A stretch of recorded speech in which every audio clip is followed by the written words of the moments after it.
Her name is Misha Bashir, and she used to help run the Pontiac schools, where dozens of teachers have recently been laid off. Now, she left there under a cloud, only to pop up in another struggling school system, where she not only makes more money, she created a brand new job for one of her Pontiac pals, a man who has since resigned after being indicted. This is Misha Bashir, and she's made a very good living working for local school districts. As a deputy superintendent for Pontiac schools, she made $142,000 a year and got a $535 a month car allowance. On top of that, they gave Bashir her own credit card, and boy, did she use it. More than 13 grand on honey-baked ham. Was it pork barrel spending? Then there's 15 grand on Panera bread. Talk about a lot of dough. That's insane. 1,700 bucks on Godiva chocolates. Pretty sweet. That's completely outrageous. $3,000 on edible arrangements. That's a lot of money. Then there's Happy's Pizza, another 3 grand. Well, at least we know the money ain't going on books. You say it's not going on books? No, the kids don't get books. He don't have a book. In less than 2 years, Bashir's Pontiac school-issued credit card records show nearly $300,000 in charges, all while the district was supposed to be working under a state-approved plan to eliminate their deficit. So how much of it was for school-related business? We caught up with her at a local school board meeting, but Bashir wasn't talking. Nothing to speak of?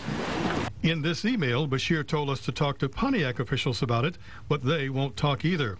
What we do know is about 1/6 of that $300,000 was for charges at the local Marriott. Sources tell us they had meetings there, and just days before Christmas, they ran up a $12,000 bill at the Marriott. That was appalling and amazing to me. Jonathan Brown was Pontiac's interim superintendent, but is now suing the district as a whistleblower. He accuses the district and board members of firing him because he was looking into Bashir's spending habits and other possible financial wrongdoing. I've been an educator for nearly 40 years at the middle school, high school, and at the board level, and I've never seen the kind of spending that I'm witnessing here. It was Brown who discovered these internal documents that raise other questions about Bashir, on top of her salary and lavish credit card spending.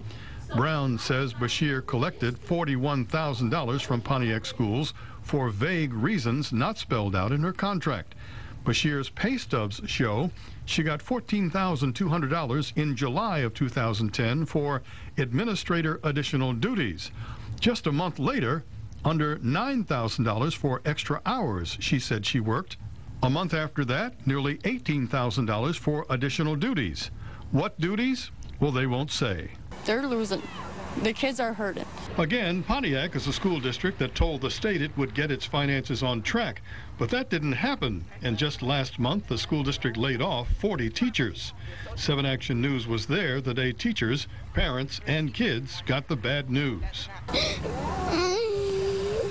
Increasing class size to almost 40, and then 32 kindergartners. They say that it's about the kids. How could that be about the kids? Any of the students I've worked with this year, whatever progress we've made, be it academic or social, is just going down the drains. Pontiac schools are now $25 million in the red. These past superintendents have either stolen from the district, mismanaged the funds, overpaid people, paid them twice, and this is absolutely unacceptable that it's going to come on the backs of the teachers, the students, and the parents here. But Bashir sure landed on her feet. She jumped ship from Pontiac schools last August. Now she heads another struggling district that's $10 million in the red. Inkster Public Schools. There she makes even more money. $150,000 a year and gets another hefty car allowance. One of her first moves, she brought in her friend Jemani Sledge, another former assistant superintendent from Pontiac, as her right hand. She created the position, paying him $135,000 a year, and yep, he got a car allowance too. But Sledge didn't last very long. He resigned in March after the feds charged him with stealing $236,000 from the Pontiac School District. Does the Inkster School Board have any regrets hiring Bashir? Well, they won't say. One school board member, Ruth Williams, gave us the brush off and even denied being a school board member. Well, are you on the school board? But a parent who saw what happened in Pontiac says this about Bashir's move to Inkster. Well, that kind of sucks for them. Now remember, the Pontiac School District was under a state plan to wipe out its $12 million debt, but while Bashir was there, the debt more than doubled. And the Inkster schools were supposed to reduce its more than $10 million debt. Just this week, the state issued a letter saying that hasn't happened. Bill Proctor, 7 Action News.